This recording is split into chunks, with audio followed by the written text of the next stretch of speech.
मध्य प्रदेश से लगातार अवैध मदरसों की खबर सामने आ रही है। रतलाम, दमोह, भोपाल, सागर, प्रदेश के कई जिलों में संचालित हो रहे अवैध मदरसों पर बाल आयोग ने रेड मारी और जब रेड पड़ी एक बड़ा खुलासा हुआ है, एक चौंकाने वाला खुलासा हुआ है। अब एक बार फिर इन मदरसों को लेकर चौंकाने वाली बात सामने आ रही है। बाल आयोग ने सागर के मदरसे में मानव तस्करी होने की आशंका जताई है। पूरा मामला देखिए क्या है।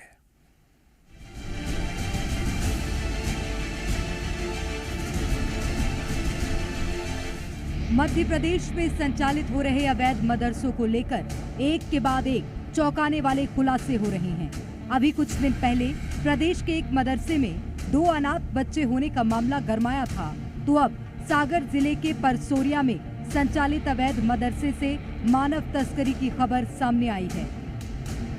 सागर जिले के अवैध मदरसे से मानव तस्करी का मामला सामने आया है। बाल संरक्षण आयोग के सदस्य ने इसका खुलासा किया है। बाल संरक्षण आयोग के सदस्य ने कहा यहाँ 12 बच्चे अनाथ मिले हैं जिनका कोई रिकॉर्ड नहीं है। हाल ही में सागर जिले के दमोह से भी ऐसा मामला सामने आया था, जहां 2 बच्चों को गलत तरीके से एडॉप्ट किया गया था। बीते दिनों मध्य प्रदेश बाल संरक्षण आयोग ने प्रदेश में संचालित अवैध मदरसों का खुलासा किया था, जिसके बाद अब इन मदरसों में अवैध गतिविधियों के साथ मानव तस्करी की भी आशंका जताई जा रही है। सागर जिले के परसोरिया में मौजूद मदरसे से मानव तस्करी का मामला सामने आया है। बाल आयोग के सदस्यों ने किया निरीक्षण। अवैध मदरसे में मिले 12 अनाथ बच्चे। मदरसे में बच्चों का कोई रिकॉर्ड नहीं मौजूद। आयोग ने तैयार की 12 अनाथ बच्चों की सूची। मानव तस्करी के एंगल से होगी जांच। बाल संरक्षण आयोग के सदस्य ओंकार सिंह ने हाल ही में सागर के मौलाना आजाद स्कूल की परमिशन पर मदरसा संचालित होने का खुलासा किया था और आयोग के सदस्य ओंकार सिंह ने बताया कि निरीक्षण में किसी बच्चे की सही जानकारी संस्था उपलब्ध नहीं कर सकी है। इन बच्चों के संबंध में स्कूल प्रबंधन के द्वारा ना ही कोई दस्तावेज सौंपे गए, ना ही कोई बात ऐसी कही गई कि वो बच्चे इनके पास तक किस परिजनों के द्वारा या फिर बाल कल्याण समिति के माध्यम से आए हैं। ऐसे 80% बच्चे और भी हैं जो जिले के बाहर के हैं। हो सकता है ये बच्चे चाइल्ड ट्रैफिकिंग के शिकार भी हों। बता दें, मदरसे में जो 12 बच्चे अनाथ मिले हैं उनको सामान्य तौर पर तो बाल कल्याण समिति के माध्यम से अनाथालय में छोड़ा जाता है और अगर परिजनों ने उन्हें मौलाना आजाद स्कूल संस्था को सौंपा है तो इसकी जानकारी जिला प्रशासन, जिला बाल कल्याण समिति या आयोग को देना अनिवार्य है। लेकिन संस्था ने ये जानकारी छिपाई, जिससे मानव तस्करी की आशंका है। ब्यूरो रिपोर्ट, जी मीडिया। इस खबर पर विश्लेषण करेंगे जी मीडिया संवाददाता अनिल नागर, जुड़ गए भोपाल से हमारे साथ लाइव। अनिल, अवैध मदरसे लगातार सुर्खियां बटोर रहे हैं, लेकिन गलत वजह से। कार्रवाई की बात हो या फिर खुलासों की, नई नई बातें निकलकर सामने आ रही है और अब तो सबसे बड़ा खुलासा हुआ है। मानव तस्करी क्या यहां पर हो रही थी? बाल आयोग ने क्या पाया?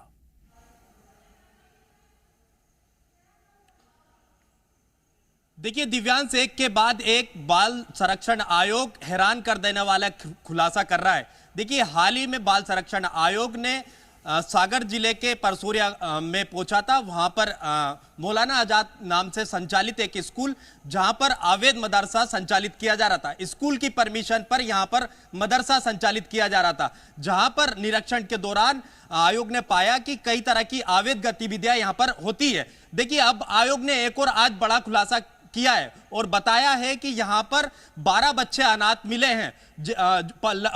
आयोग को लगता है कि यहां पर मानव तस्करी भी हो रही है। देखिए आयोग के ओंकार जी जो मेरे साथ मौजूद है, उनसे बात करने की कोशिश करूंगा। सर, क्या कुछ निरीक्षण में पाया? क्या मानव तस्करी मदरसों में की जा रही?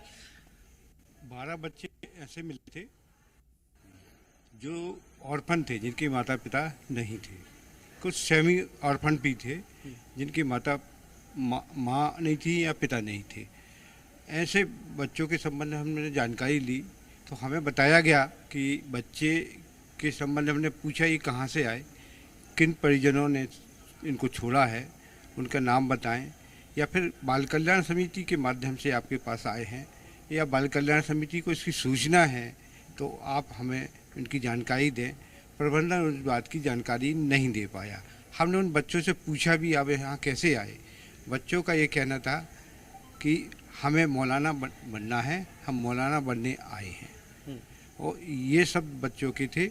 और कुछ सारे बच्चे जो थे, हमने उनको पूछा प्रबंधन से कि आप इनका कोई रिकॉर्ड बताएं, आपके पास कोई रिकॉर्ड हो कि ये कहाँ से आए हैं, आप इनका कोई आवेदन हो माँ बाप के साथ। सर, किस किस एंगल से यहाँ पर जांच की जा रही है, क्या क्या अब तक यहाँ पर मिला है? बताया जा रहा है कि महाराष्ट्र की एक संस्था है जो कि इस्लामिक शिक्षा के लिए जो है अवैध तरीके से मदरसा मध्य प्रदेश में चला रही है। कल उनके जो सेक्रेटरी हैं संस्था के, उनका बयान आया था कि हमारे 123 ऐसी संस्थाएं चल रही हैं। उन्होंने पूरे देश का बताया था। मध्य प्रदेश में भी उनकी संस्थाएं हैं और भी जगह। तो उन्होंने ये बताया था कि हमारे मदरसे ऐसे ही चल रहे हैं, हमें मदरसों की अनुमति लेने की ज़रूरत नहीं है, हम मदरसा बोर्ड से पंजीयन नहीं कराएंगे और हमारे मदरसे ऐसे ही चल रहे हैं, हम ऐसे ही चलाएंगे। और वो इसी को नियमानुसार बता रहे थे। तो ऐसे कितने मदरसे हैं जो इस प्रकार के बच्चे वहाँ पर रहते हैं, निवासरत हैं। सर एक और सवाल है, यहाँ का मेन्यू कार्ड भी सामने आया। शाम का भोजन जहाँ यहाँ पर नॉनवेज खिलाया जाता है? बिल्कुल खिलाया जाता है। और ये स्कूल के छात्रावास संचालन में नियमों के विरुद्ध है। एक वीडियो भी वायरल हो रहा था, कुछ बच्चे रोते गाते कह रहे हैं कि उन्हें मारते, नमाज के लिए सुबह 4 बजे उठा है, जिसके लिए मारा भी जाता है।